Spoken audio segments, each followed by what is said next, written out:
श्री रामो विजयते तराम। ओम नमः परमहंसाय स्वादित चरण कमल चिन्मकरंदाय भक्त जनमानस निवासाय श्री रामचंद्राय श्री हनुमते नमः।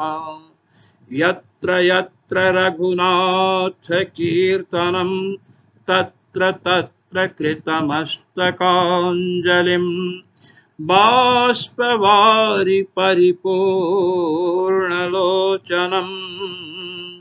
मारुतिं नमत राक्षसान्तकम्। सीतानाथ समारंभां रामानन्दार्य मध्यमाम् अस्मदाचार्य पर्यन्तां वन्दे गुरु परम्परां वन्दे गुरु परम्परां। श्री राधा कृष्णाभ्याम नमः। किसी ने हमसे प्रश्न किया, जिज्ञासा की कि महाराज गोपी गीत सुनते हैं, बड़ा गूढ़ है, सार गर्भित है, उस पर आप कुछ बतलाएं। तो मैं आपके समक्ष यह निवेदन करना चाहता हूं कि श्रीमद् भागवत महापुराण का गोपी गीत प्राण है। 10वें स्कंध के 31वें अध्याय में गोपी गीत का आरंभ होता है, गोप्य ऊचु। इसके पहले भगवान रासलीला कर रहे हैं ब्रजबालाओं के साथ। रासलीला में भगवान गोपियों के अभिमान को और श्री किशोरी जी के मान को देख करके अंतर्धान हो चुके हैं। गोपियों ने अन्वेषण किया, उनके प्रियतम श्याम सुंदर नहीं मिले। तब गोपियों ने भगवान की लीलाओं का अभिनय किया, उससे भी भगवान प्रकट नहीं हुए। अंततः गोपियों ने जो महाभागवतों का सिद्धांत है कि भगवान कहाँ रहते हैं, मद भक्ता यत्र गायन्ति तत्र तिष्ठामि नारदा, मेरे भक्त जहाँ मेरे गुणों का गान करते हैं वहाँ पर मैं निवास करता हूँ। इस सिद्धांत को स्वीकार करके ब्रज देवियों ने जो गान किया है उसे गोपी गीत कहते हैं। गोपी गीत अत्यंत गंभीर है। इस पर विभिन्न भागवत को अपने जीवन को समर्पित करने वाले महान विद्वानों ने अपनी व्याख्याओं से अपने जीवन को कृतार्थ किया है। इसकी गंभीरता आप इस प्रकार समझ सकते हैं कि जब सनातन गोस्वामी पाद गोपी गीत पर अपनी लेखनी चलाने को उत्सुक हुए, तत्पर हुए, तो उन्होंने अपनी देवी सरस्वती से प्रार्थना की कि हे देवी सरस्वती, हम भगवान की प्रियतमाएं जो गोपियां हैं उनके गीत पर लेखनी चलाने को इस समय उद्धत हैं।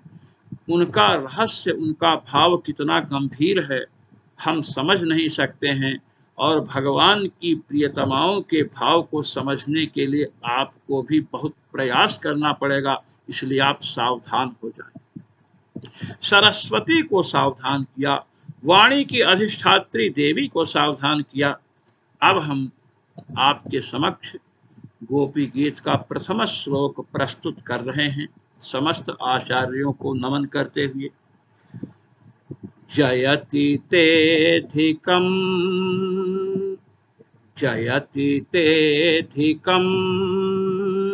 जन्मना ब्रजः श्रयत इंदिरा शश्वदत्र हि जयति तेधिकं जन्मना ब्रजः श्रयत इंदिरा शश्वदत्र हि दयितो दृश्यताम् दयितो दृश्यताम् दिक्षुतावकाश त्वयि धृतासवास त्वां विचिन्वते त्वयि धृतासवास त्वां विचिन्वते। ये गोपियों ने गीत प्रस्तुत किया। भगवान श्याम सुंदर उनके हृदय में विराजमान हैं और उनको संबोधित करते हुए गोपियां कहती दैत, ये संबोधन है, हे प्रियतम। जयति तेधिकम जन्मना ब्रज, हे प्रियतम, हे श्याम सुंदर, ते जन्मना, आपके जन्म लेने से, ब्रज जयति, आपने ब्रज में जन्म लिया तो यह ब्रज सर्वोत्कृष्ट हो गया। सर्वोत्कृष्ट का तात्पर्य यह है कि यह वैकुंठ का भी अतिक्रमण कर चुका है अपनी महिमा एवं गरिमा में। वैकुंठ से भी अधिक ब्रज प्रकाशित हो रहा है, आनंद का कारण बन रहा है। वैकुंठ से भी अधिक उत्कृष्ट है ब्रज। गोपियां अपने कथन में हेतु प्रस्तुत करते, कारण बतलाती हैं। क्यों? श्रयत इंदिरा शश्वदत्र ही यस्मात्, क्योंकि, ही अव्यय है, क्योंकि अत्र माने इस ब्रज क्षेत्र में, ब्रज धाम में, श्रयत इंदिरा, इंदिरा श्रयते, इंदिरा अर्थात लक्ष्मी जी। इंदिरा शब्द बड़ा मार्मिक है। इंदिरा में इंदि है, रा है। इंदिम अर्थात ऐश्वर्यम, राति ददाति इति इंदिरा। इंदिरा में इंदि का अर्थ है ऐश्वर्य, रा का अर्थ है देने वाली। जो संपूर्ण प्राणियों को, जो कर्मठ हैं, जो उनके शरण में हैं, उनको ऐश्वर्य प्रदान करने वाली जो श्री लक्ष्मी जी हैं, वे श्रयते, आत्मनेपद की क्रिया है। यहाँ आश्रय लेकर के बैठी हैं, अड्डा जमा कर बैठी हैं, सीधी भाषा में आप समझ लें। कहते हैं श्री लक्ष्मी जी जो ब्रजधाम में आश्रय लेकर के बैठी हुई हैं, कब से? जब से आपने जन्म लिया है। शाश्वत, निरंतर, जब से आपने ब्रज में जन्म लिया है, हे प्रियतम, आपके ब्रज में प्रकट होने से आज तक श्री लक्ष्मी जी यहाँ बैठी हुई। क्या लक्ष्मी जी बैठी हुई है? ये लक्ष्मी जी कौन है? ये श्री वैकुंठ धाम की अधीश्वरी हैं। वैकुंठाधीश्वरी श्री लक्ष्मी जी यहाँ विराजमान है। वैकुंठ को छोड़ करके ब्रजधाम का आश्रय ले रखी। आपके सामने कोई स्वादिष्ट वस्तु आ जाए, दो चार, तो जो सबसे स्वादिष्ट होगी सबको छोड़कर आप उसी को ग्रहण करते हैं। वैकुंठ को छोड़ दिया है श्री जी ने जब से आपने जन्म लिया। तो आप बताइए, वैकुंठ बड़ा है कि ब्रजधाम बड़ा है? ब्रजधाम बड़ा है, तभी ना वैकुंठ को छोड़ करके आई हैं। वैकुंठ की स्वामिनी हैं श्री लक्ष्मी जी। वैकुंठ में श्री लक्ष्मी जी के कृपा कटाक्ष से जिस पर कृपा करती हैं, उसको भगवान का विलक्षण कैंकर्य, विलक्षण सेवा प्राप्त होती है। इनके कृपा कटाक्ष के बिना वैकुंठ में जीवों को सेवा प्राप्त नहीं हो सकती है। ऐसी श्री लक्ष्मी जी वैकुंठ को छोड़ करके ब्रजधाम का आश्रय लेकर के निरंतर बैठी हुई हैं। बैठ करके क्या कर रही हैं?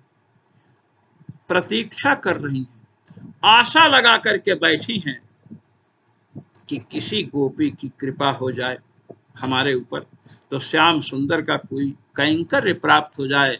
अनंत सौंदर्यशाली ब्रज विहारी भगवान श्याम सुंदर की कोई सेवा मुझे प्राप्त हो जाए। मैं वैकुंठ की स्वामिनी हूँ, वैकुंठ में कोई सेवा मेरी कृपा से प्राप्त होती है, किंतु इस ब्रजधाम में मुझ वैकुंठाधीश्वरी को भी श्याम सुंदर की सेवा ब्रजांगनाओं के कृपा कटाक्ष से प्राप्त हो सकती है। इसी आशा से श्री लक्ष्मी जी ब्रजधाम का आश्रय लेकर के बैठी है। श्रयते आत्मने पद की क्रिया है, श्रयत इंदिरा संधि हो गई है, श्रयते लक्ष्मी जी आश्रय लेकर बैठी हैं। जहां कर्ता को क्रिया का फल स्वयं प्राप्त होता है, कर्तृगामी क्रिया फल होता है, वहां आत्मनेपद होता है। और जहां दूसरे के को क्रिया का फल मिलता है वहां परस्मय पद होता है।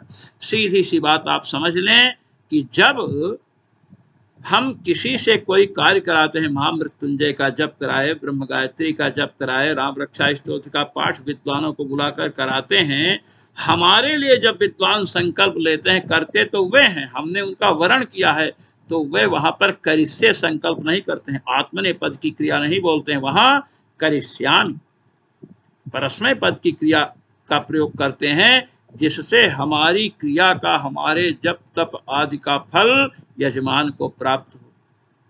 श्री लक्ष्मी जी के लिए आया है श्रयते।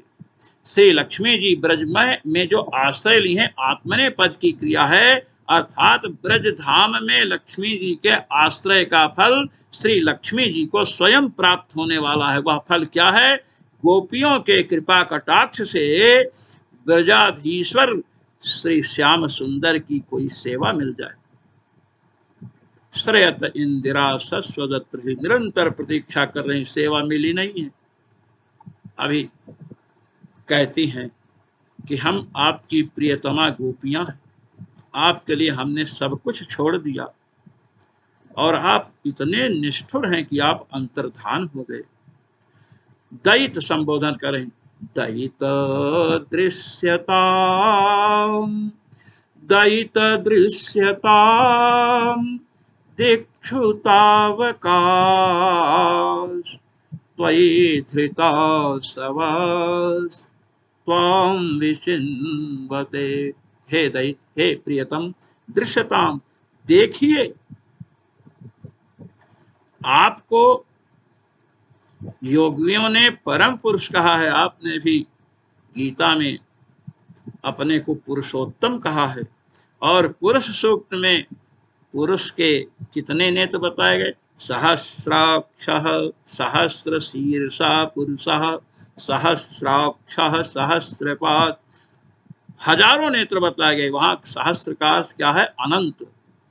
दशम शतम सहस्रम च सर्वमानन्त्यवाचकम। 10 शत और सहस्र, ये जो शब्द है ना, अपने अर्थ को तो प्रस्तुत करते ही हैं। 10 का 10 अर्थ होता है, शत का 100 अर्थ होता है, सहस्र का 1000 अर्थ होता है, किंतु ये अनंत के भी वाचक हैं। पुरुष सूक्त के प्रथम पुरुष सूक्त के मंत्र की व्याख्या में मैं इसे प्रस्तुत कर चुका हूं, इसलिए यहां पर हम नहीं जाएंगे। आपके अनंत नेत्र हैं, इसलिए दृश्यताम देखिए कि आपकी प्रियतमाएं जो हम गोपियां हैं, दिक्षु तावका, हम तावकाह हैं, आपकी हैं, इस्तावकाह नहीं हैं। तावकाह और इस्तावकाह में अंतर है। तावकाह हम आपकी हैं, और इस्तावकाह कौन होते हैं? जो स्तुति करते हैं, ऋषि मुनि।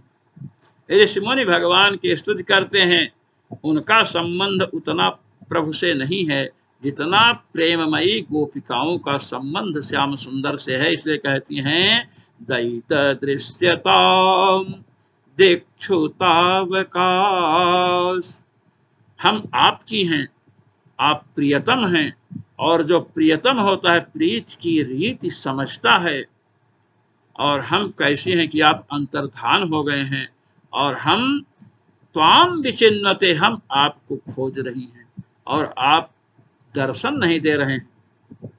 हम आपसे अत्यंत प्रेम करती हैं, हमने बंधु बांधवों का परित्याग कर दिया, हमने अपने पुत्रों का परित्याग कर दिया, सबका परित्याग कर दिया, हम आपसे बहुत प्रेम करती हैं।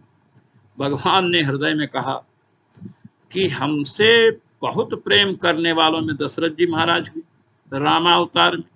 तो दशरथ जी हमसे बहुत प्रेम करते थे, और जब मेरा वियोग हुआ रामावतार में, जब मैंने वन की ओर प्रस्थान किया, तो मैं जिनका प्रियतम था, ऐसे महाराज दशरथ मेरे वियोग में अपने प्राणों का परित्याग कर दिए। हे ब्रजांगनाओं, हे ब्रज गोपियों, तुम अपने को कहती हो कि हम लोग तुम्हारी बहुत अधिक प्रियतमा हैं, हमने सब कुछ छोड़ दिया। तो दशरथ जी, जैसे तुम लोग अपने प्राणों का परित्याग मेरे प्रेम के कारण, मेरे विरहानल में झुलसने के कारण क्यों नहीं कर देती हो। दशरथ जी जब भगवान श्री राम के विरहाग्नि से संतप्त हुए, तो उन्होंने अपने प्राणों का परित्याग कर दिया। हे ब्रज की ब्रजांगनाओं, हे प्रेममयी गोपियों, यदि तुम मुझसे अत्यधिक प्रेम करती हो, प्राणों से भी अधिक प्रेम करती हो, तो दशरथ जी की भांति अपने प्राणों का परित्याग क्यों नहीं कर देती। इस पर गोपियों ने क्या कहा है, त्वयि धृता शवास् त्वां विचिन्वते। त्वयि धृता शवः, हम लोग जो हैं, हम दशरथ जी महाराज चक्रवर्ती थे, महाराज थे, सब पर उनका शासन था, अपने प्राणों पर भी उनका अधिकार था, शासन था। उन्होंने अपने प्राणों का परित्याग कर दिया, उनके वश की बात थी। लेकिन हम लोगों के प्राण त्वयि धृता शवः अशवः प्राणाः, हम लोग जो हैं तावकाः धृताः अशवाः याभिः एवं भूताः वयम्, हम लोगों ने अपने प्राण आप में बसा रखे हैं। त्वयि धृता शवाः, त्वयि धृता शवः त्वां विचिन्वते, हमारे प्राण यदि हमारे शरीर के अंतर्गत होते, हमारे अधीन होते, तो हम लोग कब का प्राण त्याग कर चुके होते, अब तक जीवित नहीं रहती। हम जीवित हैं क्योंकि हमारे प्राण हमारे अधीन नहीं हैं, हमारे प्राण आप में बसते हैं, इसलिए हम प्राणों का परित्याग नहीं कर पा रही हैं। इस प्रकार ब्रजांगनाओं ने भगवान से प्रार्थना की है। यह प्रथम श्लोक का संक्षिप्त व्याख्यान है, इसका रहस्य बहुत है। ओम सच्चिदानंद रूपाय विश्वोत्पत्त्यादिहेतवे तापत्रय विनाशाय श्रीकृष्णाय वयं नमः, श्रीकृष्णाय वयं नमः। सर्वेश्वर श्री रघुनाथो विजयते तराम।